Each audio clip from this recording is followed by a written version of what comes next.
Bom dia a todos. Iniciando mais um capítulo do livro Mereça Ser Feliz.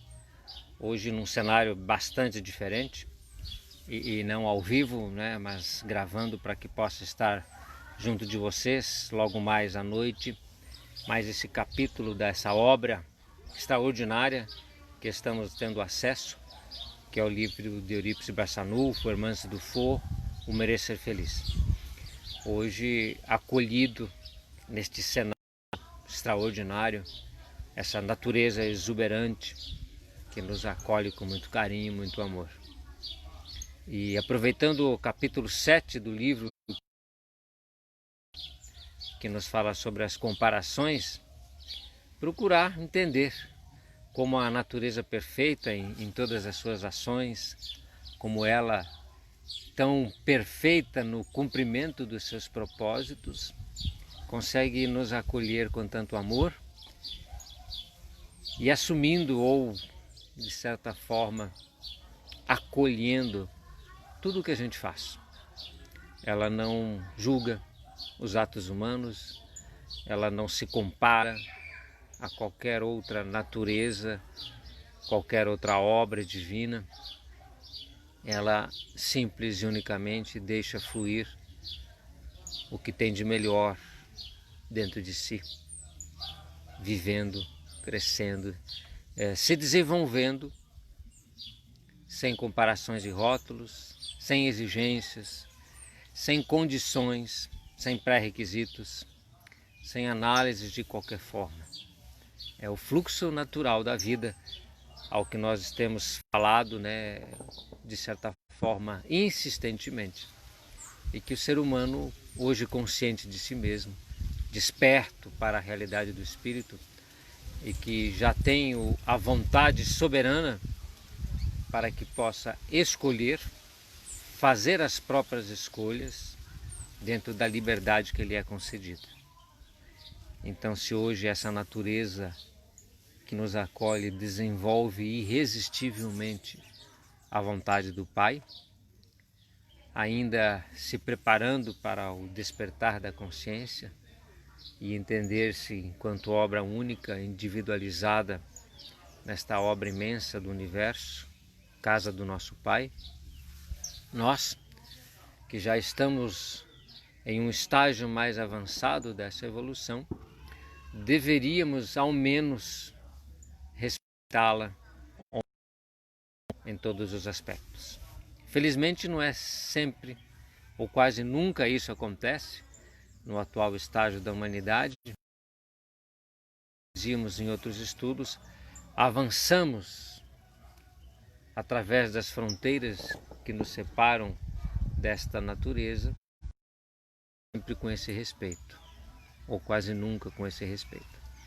Então, quando a gente começa a entender os processos profundos do nosso espírito, aquilo que de fato somos em essência, a gente percebe, reconhece que deveríamos deixar fluir essa natureza íntima de uma forma mais tranquila e principalmente mais pacífica. Que nós possamos reaprender com a nossa criança interior, espontânea, livre, sincera, autêntica, feliz. Nós sabemos que ao olharmos para uma criança, a gente percebe que ela é naturalmente feliz. Só não é feliz quando algo a incomoda, evidentemente, dentro de trazer para que a criança se sinta segura, amada e amparada, ou quando, evidentemente, algo, né, dentro de si mesma lhe causa algum processo doloroso. Mas, de forma natural, a gente entende que a criança é feliz.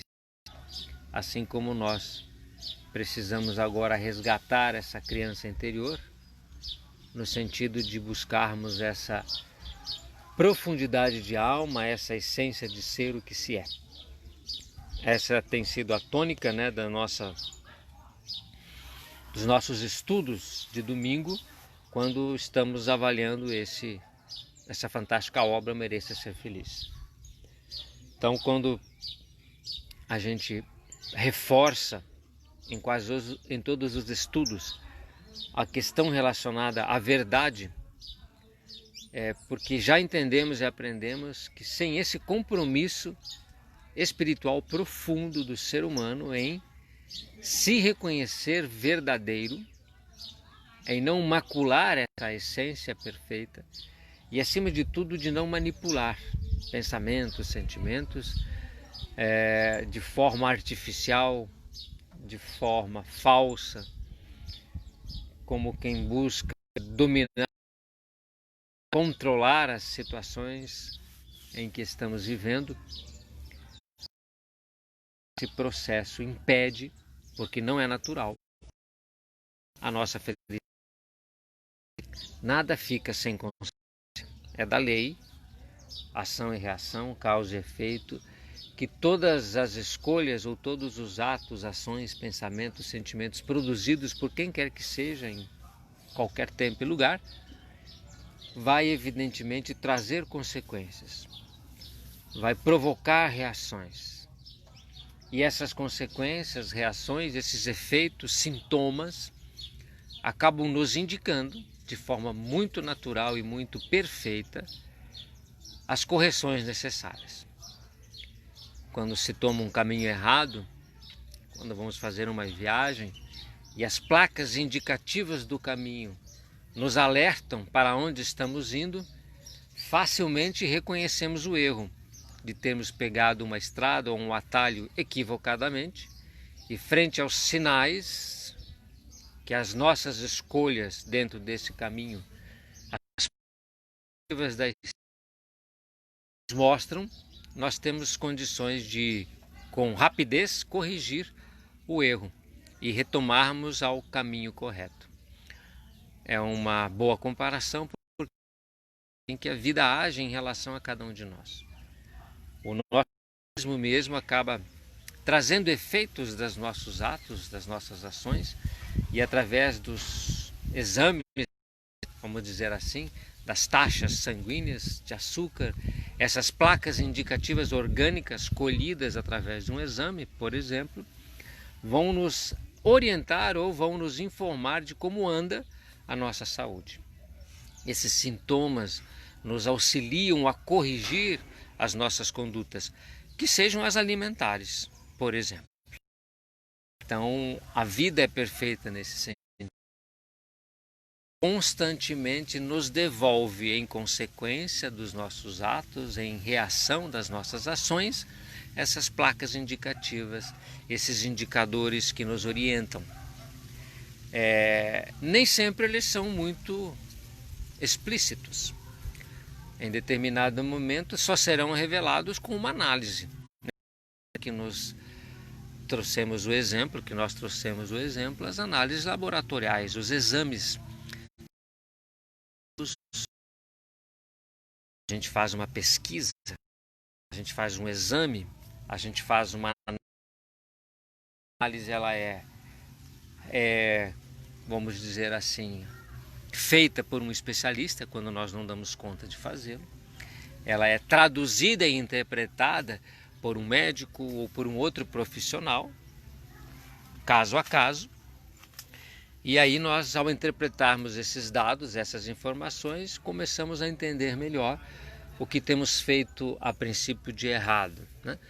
E nem sempre de errado, né? O que nós podemos corrigir melhor nas nossas condutas, sejam elas quais sejam. Essa comparação é boa porque nem sempre nós vamos conseguir interpretar esses recados, essas placas orientativas, se nós de fato não fizermos uma análise, se nós não tivermos um esforço de análise. Isso é importante a gente lembrar, porque às vezes ou muitas vezes nós conduzimos a nossa existência de uma forma muito displicente, muito distraída. Eu acho que o termo mais correto seria isso. Andamos meio distraídos e aí não analisamos com a devida profundidade e alcance essas placas ativas. É como se nós pegássemos essa estrada e pisássemos no acelerador com muita pressa, e a gente não entende por que tanta pressa. Lembrando aqui das palavras do mestre, né? Muito importante, Que buscais? Por que andais tão apressado? Para onde vão? Por que essa pressa? Então, nós às vezes com essa ânsia de crescimento, dominação, uma ambição desmedida, um egoísmo insano, a gente avança por essas estradas meio cegos, apressados que estamos, distraídos que estamos e não reparamos que estamos num caminho errado. E o quanto antes corrigir essa rota, ou que pudéssemos corrigir essa rota, tanto melhor. Então é importante essa comparação por ficar mais atentos. E no sentido dos nossos estudos, requer uma segunda situação que a gente tem falado aqui, mais reflexiva. É importante a reflexão dos próprios atos, para analisando as consequências desses atos, o que é que estamos colhendo na nossa caminhada, que são justamente as placas indicativas, para perceber já com uma rapidez e às vezes até por antecedência a acidentes mais graves, a consequências mais fatais, percebemos o quanto antes a necessidade da correção da rota.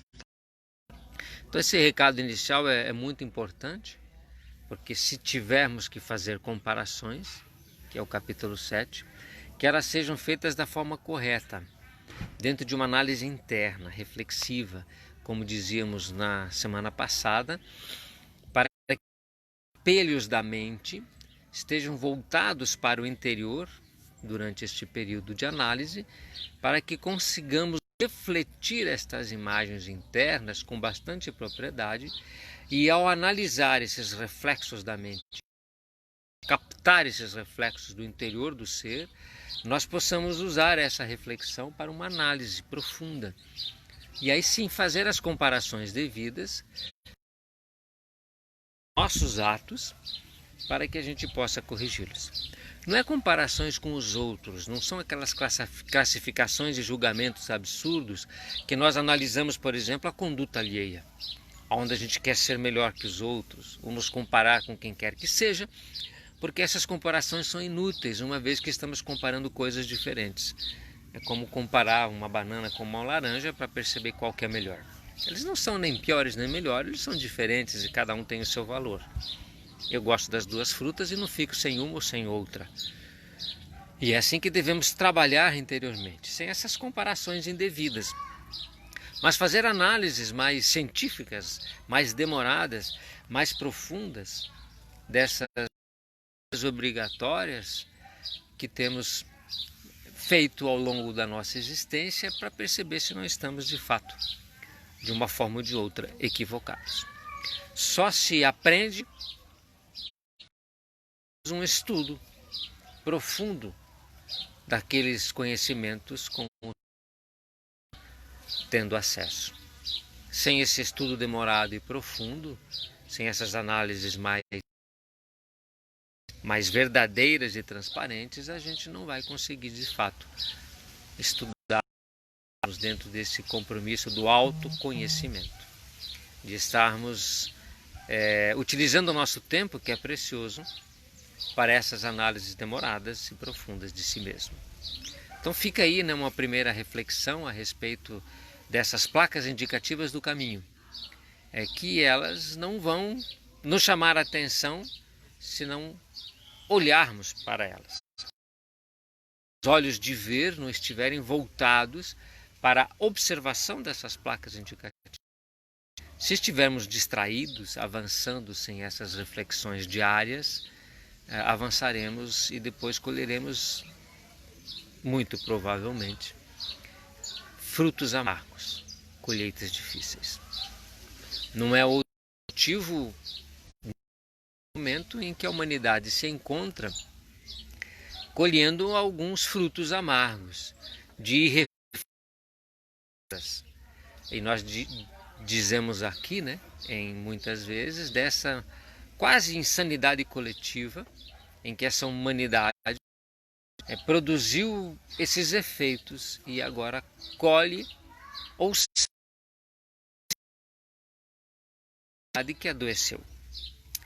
Nada de muito ruim nisso, muito pelo contrário, tudo muito bom. Se nós analisarmos tudo isso pelo aspecto verdadeiro de que hoje, ao termos uma pandemia coletiva instalada, que nós, enquanto humanidade, sempre falamos isso, possamos refletir do porquê. Não é um castigo, nunca será. É apenas a consequência dos próprios atos. Efeito e causa, causa e efeito, ação e reação. Isso já está muito bem entendido por todos nós. E de nada adianta reclamar e nos esconder na fuga de quem transfere estas responsabilidades para os outros. E agora precisamos corrigir algumas rotas, retornar a alguns caminhos mais seguros, mais pacíficos, mais humanos, mais fraternos e solidários, onde nós, humanidade, enquanto irmãos, precisamos melhorar as relações interpessoais para nos tratar com mais amor e mais respeito, com mais inclusão, com mais aceitação e com menos comparações. É importante que isso fique bem. Precisamos fazer um dever de casa que já está atrasado, corrigindo algumas questões que envolvem as nossas relações humanas. Claro que muita coisa boa acontece e continua acontecendo. Nem tudo precisa ser corrigido. Nem tudo precisa ser caso específico das relações humanas. Há que se ter um compromisso maior com o amor, com o respeito, com a inclusão, com a solidariedade. Menos orgulho, mais humildade, menos egoísmo, mais caridade. Dito isso, entendendo essas questões, importante avaliarmos também, para nós, introdução, que dentro desse compromisso da verdade e da transparência nas nossas relações, dentro desse compromisso das análises internas verdadeiras e profundas, não começar para um estágio melhorado da humanidade, senão, em definitivo, entronizarmos a verdade. A verdade deve ocupar o trono. Nós não podemos mais eleger para a nossa vida entronizar a mentira e a ilusão. Não devemos mais, através das manipulações várias, sustentar ilusões e mentiras, sob nenhuma justificativa. Nunca poderia ter sido assim. Só que agora o tempo urge e nós não podemos mais nos esconder nestas sombras, que possamos estar nas sombras, né? Essas todas aqui, aquelas que a natureza... Claro, mas aqui há muita luz. Apenas elimina os raios solares mais fortes. Escuro, muito pelo contrário, estamos muito bem iluminados aqui onde estamos. Então que estas trevas possam ser, que seja por luzes mais fracas, menos agressivas, menos calorosas, intensas e talvez mais amenas no primeiro momento, mas que não deixemos de colocar luz no interior das nossas relações. E quando nós falamos luz, a gente entende que a luz revela todos os ambientes e nos protege das mentiras, das ilusões. Porque ao iluminar o nosso interior ou as nossas relações, o que há de verdadeiro e profundo. Então esse precisa ser um compromisso doravante, frequente, em todas as nossas relações. A verdade precisa ser restabelecida. Façamos luz em todos os ambientes, tanto externos quanto internos, para que a verdade seja restabelecida e que nós possamos entronizá-la. Jesus era caminho, verdade e vida. Continua sendo, evidentemente, caminho, verdade e vida. A verdade é imprescindível. Grande parte do nosso sofrimento e das colheitas amargas que temos tido ao longo do caminho, elas são consequência única e exclusivamente da falta dessa verdade. Não poderemos construir relações de amor sob a areia ou sobre a mentira que se move, que se locomove. As construções sobre a rocha, que é sempre a mesma. A verdade que se estabelece sem mudanças, sem subterfúgios, sem se movimentar de forma fatal. Então, compromisso com a verdade. Esse é o nosso recado de hoje, dentro dos nossos estudos. Concluindo, ao analisar então o tempo que temos disposto, esse talismã precioso, essa concessão divina que se chama vida, porque a vida para nós neste plano evolutivo se desenvolve ao longo do tempo, esse tempo que é consumido diariamente na realização de grandes obras. Então, ao gastarmos o nosso tempo, que não o façamos com essa displicência, essa distração, distanciados da verdade. Iniciar qualquer tarefa, qualquer ato, sempre que estivermos pensando ou sentindo algo, vamos procurar sermos verdadeiros. Ao gastar o tempo de vida que nos resta, pelo tempo de encarnados aqui neste plano evolutivo, de validade, ao avançarmos dia a dia, mês a mês, ano a ano, ganhamos muitos ainda, em direção à despedida, que é nosso desencarne, que nós avaliemos com muita responsabilidade como temos gasto esse tempo precioso. Não percamos ou não desperdicemos o nosso precioso tempo com mentiras, com ilusões, com trevas desnecessárias. Que o nosso tempo seja dedicado com esse compromisso íntimo de sermos verdadeiros em tudo o que fizermos. Falávamos há pouco que o tempo urge e de fato sim. Atravessamos e continuaremos atravessando nos próximos meses, talvez um ano ou mais, situações bastante complexas nas transformações pelas quais a humanidade está passando. Essa atenção reflexiva ao tempo que gastamos é importante para evitar desperdício. Talvez ontem, 50 anos atrás, ainda fosse, de certa forma, entendido, né? Ainda pudesse ser compreensível, ainda poderia ter alguma justificativa as perdas de tempo.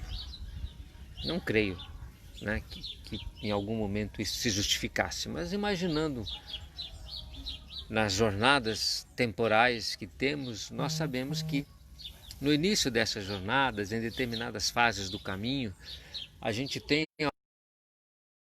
consegue ainda nos distrair sem maiores efeitos. Mas quando urge, quando a gente percebe que a nossa jornada está ao fim, em que o ciclo vai se fechar, que o filho vai nascer, vamos dizer assim, né? Fazer uma comparação que acho que é bem correta, que é a questão da gravidez de 9 meses, né? No início da gravidez, nos primeiros meses, né? No pré-natal, há sempre uma maior tranquilidade em relação à gestação, pelo menos dentro de uma gestação natural saudável. Mas quando se aproxima o momento do nascimento, o tempo urge, e aí é tudo mais apressado, a gente não pode perder tempo. No 6º, no 7º mês, ainda, se não for prematuro, está distante. Mas quando as dores do parto começam, quando a bolsa se rompe, não tem o que pensar. Não existe nesse momento qualquer compromisso ou qualquer relaxamento. Estamos tranquilos? Não. Se nós não formos rápidos, poderemos ter infelizmente, uma cessação da vida que começa, ou que já começou. Então nós nos aproximamos, talvez, né? Talvez não com toda certeza, ao final de um ciclo gestacional de uma humanidade inteira, em que agora as dores do parto, vide a pandemia, as dores do parto se iniciam e que já indicam para nós, humanidade, que haverá um nascimento de um novo ciclo, de uma nova era. Essa comparação é muito importante ser feita para que não esqueçamos da gravidade do momento. Nós precisamos ou não podemos perder tempo. Por quê? Porque as dores iniciaram. Nós temos que avaliar todas as situações e nos dirigir ao médico, ao hospital, cercar essa criança com todos os cuidados para que ela nasça saudável e para que nós não erremos na condução de gestação. Então, esse é o aspecto importante a ser salientado. As dores do parto estão aí, a humanidade começa a se agitar para dar a origem a um novo ser, um novo mundo, uma nova era, diferente da atual. Não podemos desperdiçar o nosso precioso tempo nesta fase em que nos encontramos. Isso é muito importante, que nós possamos entender. Então, que o grande mestre, que Jesus, o divino amigo, que toda essa hierarquia de espíritos superiores que nos acolhem possam nos influenciar positivamente. Que essa natureza que tanto nos ama possa nos acolher mais uma vez e procurar de todas as formas nos lembrar de quanto é importante nesta fase concentrar na melhoria das nossas relações, nos compromissos de amor e verdade, para que o nosso precioso tempo seja gasto da melhor forma possível, sem distrações indevidas. Que assim seja, que o Mestre esteja conosco e que possamos avançar sempre. Que assim seja.